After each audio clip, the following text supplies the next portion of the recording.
오늘 본문 앞에 10장 앞부분에 보면 예수님께서 제자들을 파송하시는 내용이 나오죠.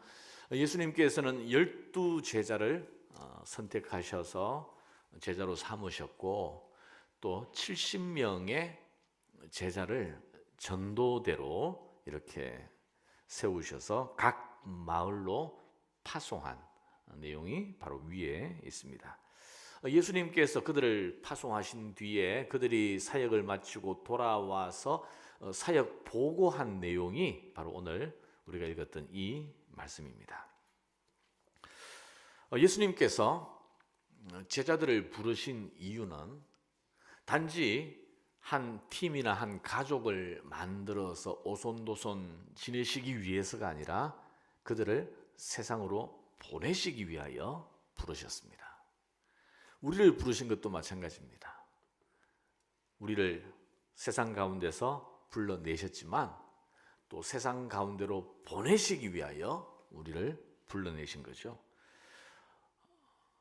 예수님께서 성령 강림을 약속하시면서 이렇게 말씀하셨죠. 우리가 잘 아는 말씀 사도행전 1장 8절 오직 성령이 너희에게 임하시면 너희가 권능을 받고 예루살렘과 온 유대와 사마리아와 땅 끝까지 이르러 내 증인이 되리라. 성령이 오신 이유, 우리에게 성령 충만을 주시는 이유가 바로 예루살렘과 온 유대와 사마리아와 땅 끝까지 이르러 우리를 보내시기 위해서 세상 가운데서 예수 그리스도의 증인이 되도록 하기 위하여 우리를 부르셨고 성령을 보내셨다라고 말씀하고 있습니다. 성경 전체가 말씀하고 있는 것은 바로 보내시기 위하여 우리를 부르셨다는 원리입니다. 오늘 예수님께서 70인의 전도대를 세우시고 그들을 파송하시면서 주신 말씀은 3절이에요. 이렇게 말씀하셨어요. 한번 보시죠. 3절 자막을 보시면 되겠습니다. 갈지어다, 이제 보내시는 거죠. 갈지어다 내가 너희를 보냄이 어린 양을 이리 가운데로 보냄과 같도다. 자, 우리가 보냄을 받는 우리는 어린 양. 우리는 어린 양 같습니다. 그러나 우리가 가야 할 세상은 이리 때가 가득한 곳이라는 거죠. 이리 가운데로 보냄과 같도다. 자, 다시 말해서 우리가 세상 가운데로 나아가야 하는데 그곳에서의 우리의 삶과 사역은 한마디로 어렵다는 것입니다. 위험하다는 것입니다. 그 정황을 보면 절망적이라는 것입니다. 성산이 별로 없다는 것입니다. 그러나 예수님은 보내셨어요. 자, 그런데 이들이 돌아오고 나서의 모습이 어떤지를 한번 오늘 본문을 통해서 보시죠. 17절 70인이 기뻐하며 돌아와 이르되 주여 주의 이름이면 귀신들도 우리에게 항복하더이다. 여러분 대반전 아닙니까? 분명히 어린 양을 이리 가운데로 보냄과 같은 형국이었는데 정작 사역의 결과 그곳에서 돌아온 뒤에 그들의 모습을 보니까 그들이 흥분하면서 기뻐했다.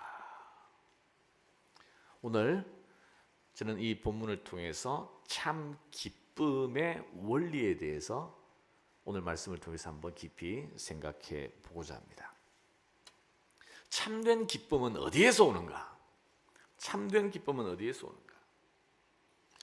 기쁨은 우리에게 주어진 사명을 회피하고 내 삶 가운데서 그냥 안주하며 편안히 있을 때 주어지는 것이 아니라는 것입니다. 오히려 위험하지만 어렵지만 힘들지만 주께서 우리에게 주신 사명을 순종함으로 감당할 때에 참 기쁨이 주어진다는 말씀이에요. 보통 신앙생활을 하면 처음 신앙생활할 때 또 교회를 정할 때 이런 생각을 해요. 자, 이번에 교회를 어쨌든 정해야 될 텐데 좀 편안하게 신앙생활할 수 있는 데가 없을까? 막 이렇게 예배드리고 막 교회 다니는 것이 좀 바드되지 않고 성가시게 하지 않고 복잡하지 않고 그냥 조용히 편안하게 좀 예배 드릴 수 있는 곳을 찾고 싶다. 그러면서 분위기는 좋은 그런 분들이 참 많아요. 그래서 이렇게 이제 꾸준히 또 교회 다니다 보면 또 뭐 이렇게 이곳저곳에서 찬양대 같이 하십시다. 뭐 교사 좀 해야 될 텐데 좀 이렇게 수고해 주시죠.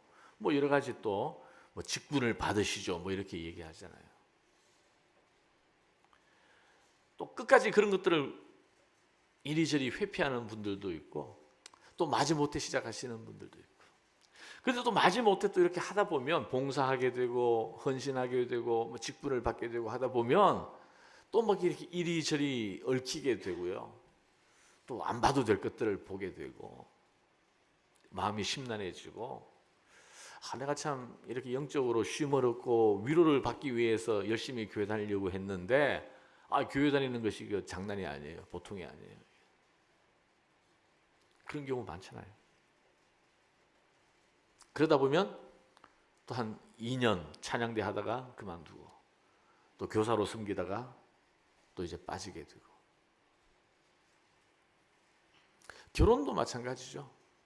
결혼도 예전에는 나이가 차면 다 결혼하는 게 당연했는데 요즘은 그렇지 않습니다.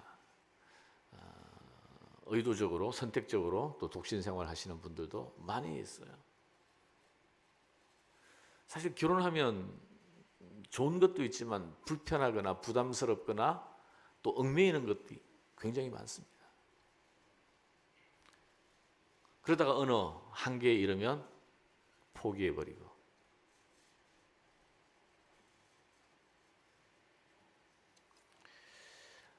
힘들 때 가장 선택하기 쉬운 것이 포기하는 거죠. 탈출하는 것입니다. 구태여 고난을 감수하지 않습니다. 예전에는 우리 어르신들이 젊었을 때에는 인생은 고난이었기 때문에 늘 버티고 감수하는 것이 라이프의 기본이었어요. 근데 요즘은 버티려고 하지 않아요. 직장도 그냥 쉽게 포기하고 교회도 포기하고 가정도 포기하고 오늘날 세상의 풍조를 한마디로 또 정의하자면 피상성이 아닌가 생각이 돼요. 피상성. 관계의 피상성. 우리가 다 관계 속에서 살아가는데 관계가 피상적인 차원에서 머물러 있어요. 깊은 관계를 맺고 싶지 않아요. 누군가가 깊은 속 얘기를 하면 부담스러워합니다.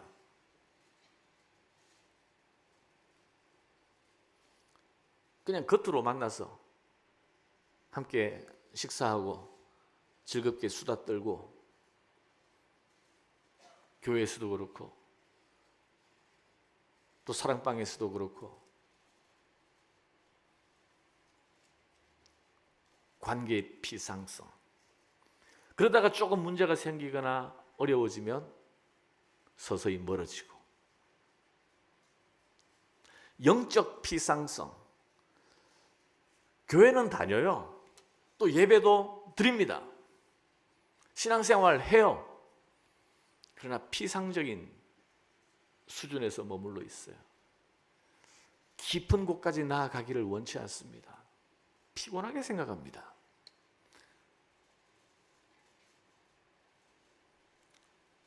그래서 어려움이 있고 상처가 있고 한계가 보이면 하차하고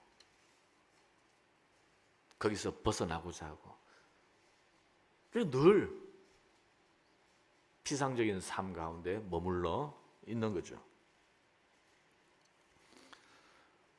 여러분 참 기쁨은 그런 피상성에서 나오지 않습니다.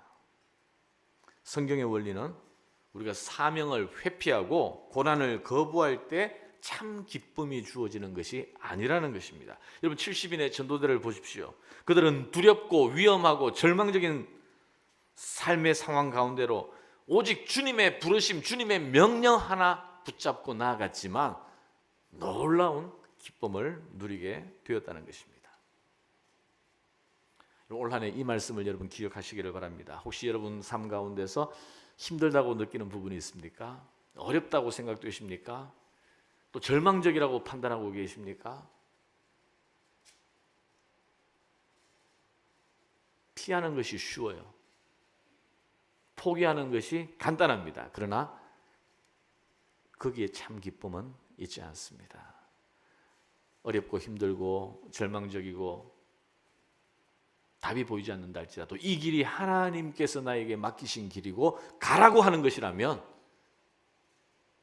참고 인내하며 기도하면서 끝까지 우리가 순종할 때 하늘의 기쁨, 참 기쁨이 우리에게 허락되는 줄 믿습니다. 자, 그러면 지금 이 제자들이 느끼는 기쁨은 어떤 것인가 한번 보시죠. 그들은 주님의 부르심 앞에 순종함으로 현장으로 나아갔습니다. 대성공적이었어요. 그들이 주의 이름으로 말씀을 전했을 때 사람들이 들었습니다. 병고침이 일어났습니다. 귀신이 쫓겨나는 놀라운 일들이 일어났습니다. 얼마나 신이 났을까요? 그들이 한 번도 경험해보지 못한 놀라운 일이 이어지고 있었습니다. 그래서 그들은 신이 나서 이렇게 보고했죠. 아까 17절 읽었습니다만 다시 한번 보세요. 70인이 기뻐하며 돌아와 이르되 주여 주의 이름이면 귀신들도 우리에게 항복하더이다. 여러분, 이 제자들의 흥분과 기쁨이 느껴지십니까? 그들은 의기양양했어요. 막 주님께 자랑스러워하면서 말했습니다. 근데 예수님께서 이렇게 말씀하시는 거예요. 한번 보세요. 18절 예수께서 이르시되 사탄이 하늘로부터 번개같이 떨어지는 것을 내가 보았노라. 내가 너희에게 뱀과 정갈을 밟으며 원수의 모든 능력을 제어할 권능을 주었으니 너희를 해칠 자가 결코 없으리라. 예수님께서도 또 그들의 기쁨을 듣고 기뻐하시는 거예요. 그런데 이 말씀까지는 좋아요. 그들이 이 말씀을 들었을 때 그래, 우리가 이렇게 행하는 것이 다 주님께서 주신 권세로 말미암아 일어나는 것이구나 라고 생각을 했을 것입니다. 그런데 예수님께서 쐐기를 박죠. 20절 한번 보시죠. 20절 그러나 귀신들이 너희에게 항복하는 것으로 기뻐하지 말고, 지금 그걸로 인해서 기뻐하고 있는데, 그리고 그 기쁨은 정당하잖아요. 놀랍잖아요. 흥분되는 일이잖아요. 그럼에도 불구하고 이걸 야 우리 기뻐하면 안 돼, 자랑하면 안 돼, 이렇게 할 수는 없지 않습니까? 그런데 예수님께서 그런 것으로 기뻐하지 말고 너희 이름이 하늘에 기록된 것으로 기뻐하라. 왜 이렇게 예수님께서 말씀하셨을까? 저는 두 가지를 생각합니다. 하나는 귀신이 항복하는 놀라운 능력이 나타나는 것으로 기뻐하지 말라고 하신 이유는 그러한 것이 일시적이고 상황적인 기쁨이기 때문에 그런 거예요. 여러분 이해하셨습니까? 앞으로 제자들이 이런 일 가운데서 언제나 병고침이 일어나고 귀신이 쫓겨나는 일들이 계속해서 앞으로 일어날까요? 이것은 일시적인 일일까요? 계속 나타나지 않아요. 실제로 예수님의 제자들이 이런 문제로 인해서 굉장히 당혹스러워했습니다. 한번 보시겠어요? 마가복음 9장 자막에 있습니다. 한번 보시죠. 마가복음 9장 28절 29절 집에 들어가시매 제자들이 조용히 묻자오되, 지금 풀이 팍 죽었어요. 기가 죽었어요. 또 창피해요. 조용히 묻자오되 우리는 어찌하여 능히 그 귀신을 쫓아내지 못하였나이까. 지금 이 제자들은 이미 이런 귀신을 쫓아낸 많은 경험이 있었습니다. 그런데 이번에는 안 된 거예요. 우리가 어찌하여 능히 그 귀신을 쫓아내지 못하였나이까. 이르시되 기도 외에 다른 것으로는 이런 종류가 나갈 수 없느니라 하시니라.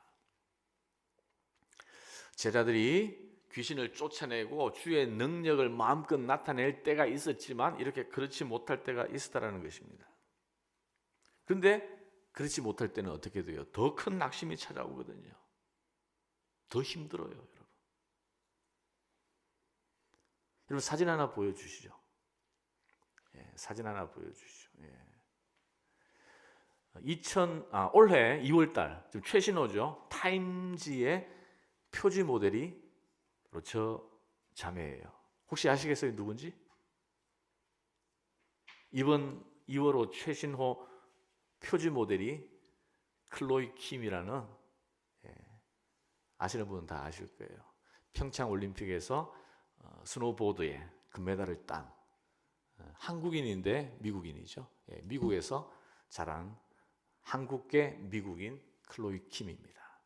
17살 나이에 평창 올림픽에서 금메달을 땄습니다. 압도적인 실력으로. 얼마나 기뻤겠어요. 17살에 세상을 얻은 것 같이 모든 사람들의 찬사와 박수를 받았던 클로이 킴. 근데 왜 표지 모델에 나왔느냐 하면, 왜 4년 전에 금메달 딴 사람이 왜 최신호의 표지 모델이 되었을까? 물론 이제 베이징 올림픽이 며칠 전에 시작을 했습니다만 놀라운 사연이 그에게 있어요. 금메달을 땄을 때 얼마나 기뻤겠습니까? 그런데 그 인터뷰한 내용에 보면 자기 인생의 가장 힘든 시간이 금메달을 딴 이후에 일어났다는 거예요. 그래서 그 금메달을 쓰레기통에 던져버렸대요. 왜 그랬을까? 금메달을 따고 이제 저기 캘리포니아에 사는데, 그냥 아침에 일어나가지고 뭐 거의 파자마 차림으로 이렇게 식당에 가서, 다이너에 가서 밥을 먹으려고 하는데, 막 사람들이 와가지고 다 알아보고 막 사진 찍고 막 이렇게 하니까 막 17살 나이에 멘붕이 온 거예요. 막 도망다니고. 그것만이 아니라 동료 선수들이, 백인들이 자기를 아시안이라서 그러는지 오히려 질시하고 냉대하고 그렇게 해가지고 너무 힘든 거예요. 감당을 못하는 거예요, 삶을. 그래서 올림픽 금메달을 딴 후에 2년 동안 스노보드를 아예 안 탔습니다. 포기했어요. 던져버렸어요. 금메달 쓰레기통에 던져버리고. 내 삶을 망가뜨렸다는 거죠, 이게. 심각한 우울증이 와가지고.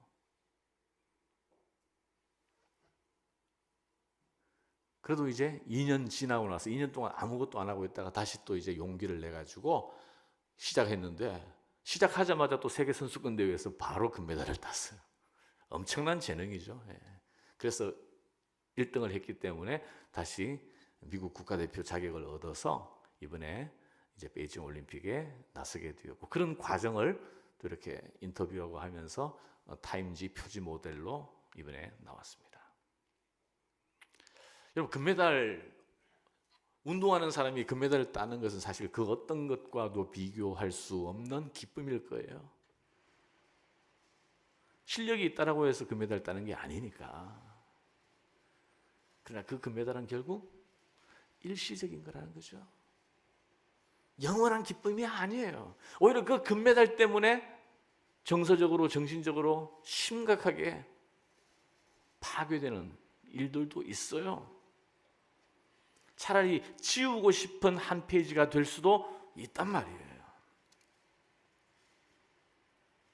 왜냐하면 이러한 기쁨은 일시적이고 상황적인 기쁨이기 때문에 그렇습니다. 사도 바울도 이 사실을 잘 알았어요. 사도 바울도 가는 곳마다 얼마나 많은 능력이 나타났습니까?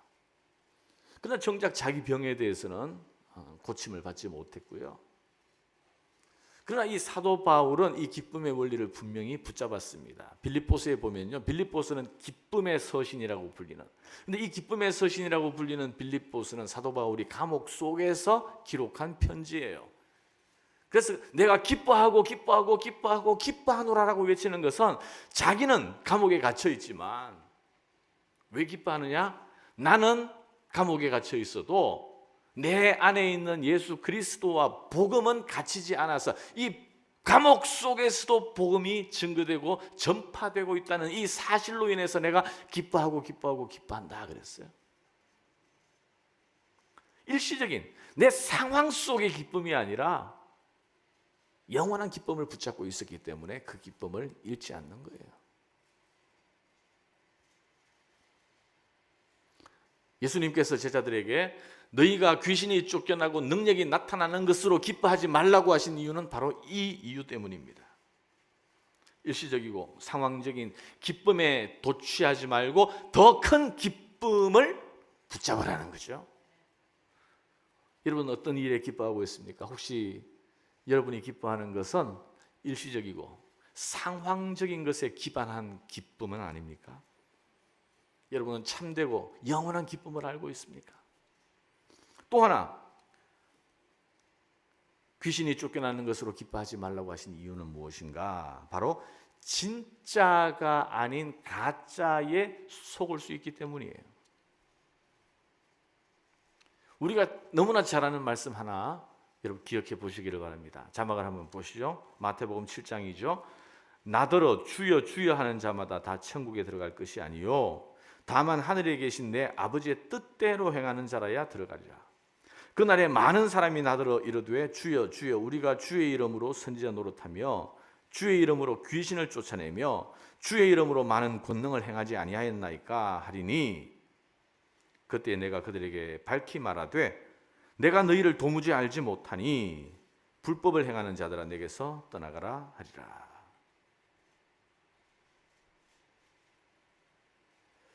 자, 여러분 여기서 진짜가 뭐예요? 진짜는 예수님이 그들을 알지 못한다는 것이 진짜예요. 진짜를 가리고 있는 가짜가 뭐예요? 그들이 예수의 이름으로 귀신을 쫓아냈다는 사실입니다.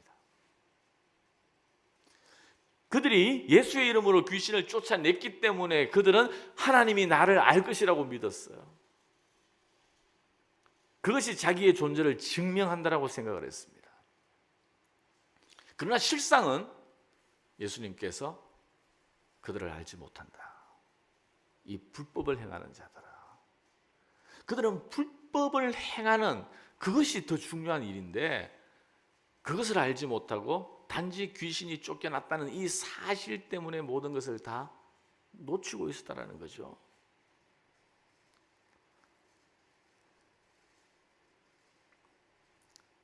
한국의 한 대형 교회에 있었던 일인데 그 교회가 대형 교회가 되기까지 얼마나 많은 또 헌신과 놀라운 일들이 있었겠어요. 그런데 그 교회에 심각한 문제가 있어요. 비리가 있어요. 외부 사람이 볼 때 이거는 심각한 문제예요. 어떻게 교회가 이럴 수 있어? 그런데 그 안에 있는 목사님이나 장로님이나 교회 내부자들은 그게 심각한 문제가 되는 줄을 알지 못했습니다. 문제를 발견하지도 못했고 지적하지도 않았고 또 해결하려고 노력하지도 않았어요. 많은 시간이 지나면서 그게 아주 고질적인 암과 같은 문제가 되었습니다. 그래서 왜 이런 일이 있을까? 이렇게 왜 상식 밖의 일들이 대형교회 내에 있을까? 그래서 연구를 해보고 조사를 해보니까 이유는 그 교회가 급성장했기 때문이에요. 교회가 성장하니까, 교인들이 몰려드니까, 교회 재정이 커지니까 다른 것은 중요하지 않아요. 이것이 하나님 앞에서 옳은 것인가? 이 가운데서 혹시 소외되거나 존중받지 못하는 사람은 없는가? 이런 문제는 뒤로 밀려버렸습니다. 매년 교회가 성장하는 것으로 기뻐했고 자랑했고 그걸로 모든 문제가 다 덮여버렸어요. 그럴 수 있죠. 바로 이 얘기예요. 귀신이 쫓겨나는 것으로 기뻐하는 동안 그들은 점점 주님의 뜻에서 멀어져 갈 수 있다는 거죠. 여러분 아이들이 그래도 남들 보기에 잘 자라고 좋은 학교에 들어가면 그 가정에 문제가 없는 것입니까? 다른 문제잖아요. 비즈니스가 잘 된다고 그 사람이 지금 하나님 앞에 인정을 받고 축복을 받고 있다라고 말할 수 있습니까? 교회가 놀랍게 성장한다고 해서 그 교회가 하나님 앞에 참 교회임을 증거하는 것입니까? 그 교회 사람들이 하나님 앞에 신실하다라고 얘기할 수가 있습니까? 늘 결과가 그 신실함을 증거하는 것은 아닙니다. 귀신이 쫓겨난다고 해서 진짜가 되는 것은 아니라는 거죠. 주의 이름이 선포된다라고 해서 영적으로 항상 옳은 것은 아니라는 거죠. 그래서 예수님께서 너희가 귀신이 쫓겨나는 것으로 인해서 기뻐하지 말라고 말씀하신 거예요. 그러면 뭘 위해서 기뻐하느냐? 보시죠. 18, 19절 다시 한번 읽겠습니다. 예수께서 이르시되 사탄이 하늘로부터 번개같이 떨어지는 것을 내가 보았노라. 내가 너희에게 뱀과 정갈을 밟으며 원수의 모든 능력을 제어할 능력을 주었으니 너희를 해칠 자가 결코 없으리라. 이게 무슨 말이냐면요, 제자들은 지금 단지 표면상, 외견상 병이 고침받고 귀신이 쫓겨나는 것으로 흥분하고 놀랐지만 예수님께서는 바로 그 영적 원리를 지금 말씀하고 있는 거예요. 너희는 지금 그 자체를 보고 있지만 사실은 공중의 권세 잡은 자가 번개같이 땅으로 떨어져서 예수의 권세에 굴복했다는 영적 원리를 지금 말씀하고 있어요. 그러니까 이런 뜻이에요. 아버지께서 아들에게, 나에게 이런 권세를 주셨고 나도 파송하는 너희들에게 이러한 권세를 주었노니, 이 권세를 기억하라는 것입니다. 지금 병이 낫고 귀신이 쫓겨나가는 것은 그들이 운이 좋아서 그런 것도 아니고 그들에게 그런 능력이 있어서가 아닙니다. 바로 이건 하나님 나라가 임한 영적인 원리예요. 그래서 이 모든 권세는 하늘에 계신 하나님으로부터 나오는 것입니다. 그래서 20절 이렇게 말씀하십니다. 그러나 귀신들이 너희에게 항복하는 것으로 기뻐하지 말고 너희 이름이 하늘에 기록된 것으로 기뻐하라 하시니라. 이 권세가 나타나는 것으로 기뻐하지 말고 이 권세를 부여하신 하나님이 너희의 하나님이고 너희가 그 하나님에게 속해 있음을 기뻐하라는 것입니다.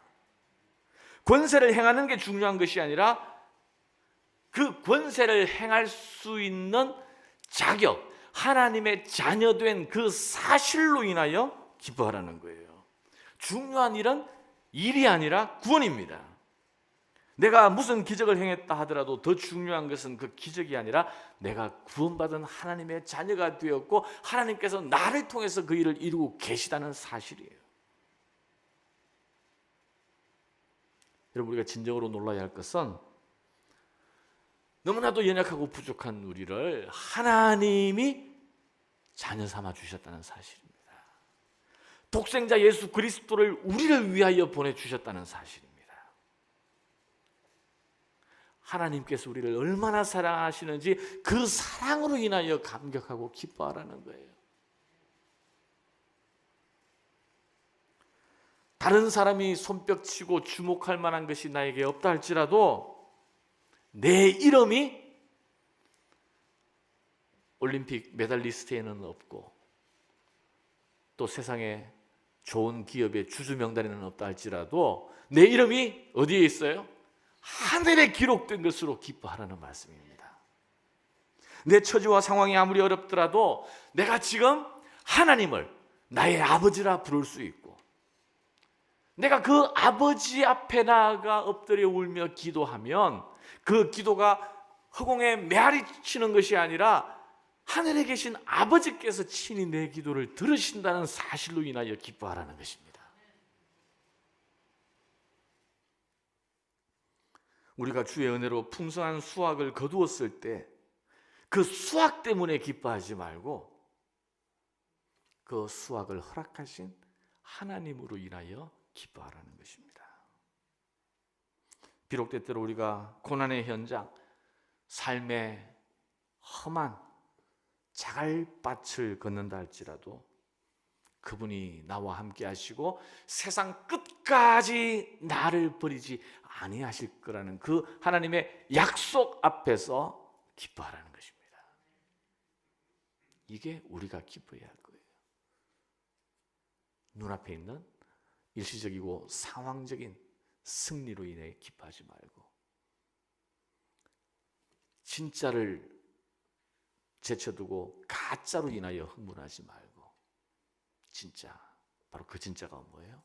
우리가 하나님의 자녀고 우리 이름이 하늘에 기록되어 있다는 이 놀라운 사실로 인하여 기뻐하며 올 한 해도 여러분 이 기쁨을 묻어두지 말고 잊어버리지 말고 붙잡고 늘 기쁨으로 하나님 앞에 나아가 예배하며 찬양하며 승리의 노래를 부르는 저와 여러분 우리 모두가 되기를 주님의 이름으로 축원합니다. 기도하겠습니다. 우리 잠시 한번 기도하시죠. 하나님, 우리가 이 기쁨을 잃고서 살아가는 것 같습니다. 육신의 기쁨을 위해서 육신의 안락함을 구하고 오히려 부르심 앞에 외면하고 포기하고 기쁨으로 그 일을 감당하는 것을 두려워했던 우리의 모습 아닙니까? 일시적 상황이나 내 처지 때문에 기뻐하는 것이 아니라 하늘의 이름이 기록된 것으로 기뻐할 수 있는 참 믿음을 우리에게 허락하여 주시옵소서. 우리 잠시 오늘 이 말씀 앞에 하나님 앞에 우리의 마음을 올리며 기도하기를 원합니다. 기도하겠습니다.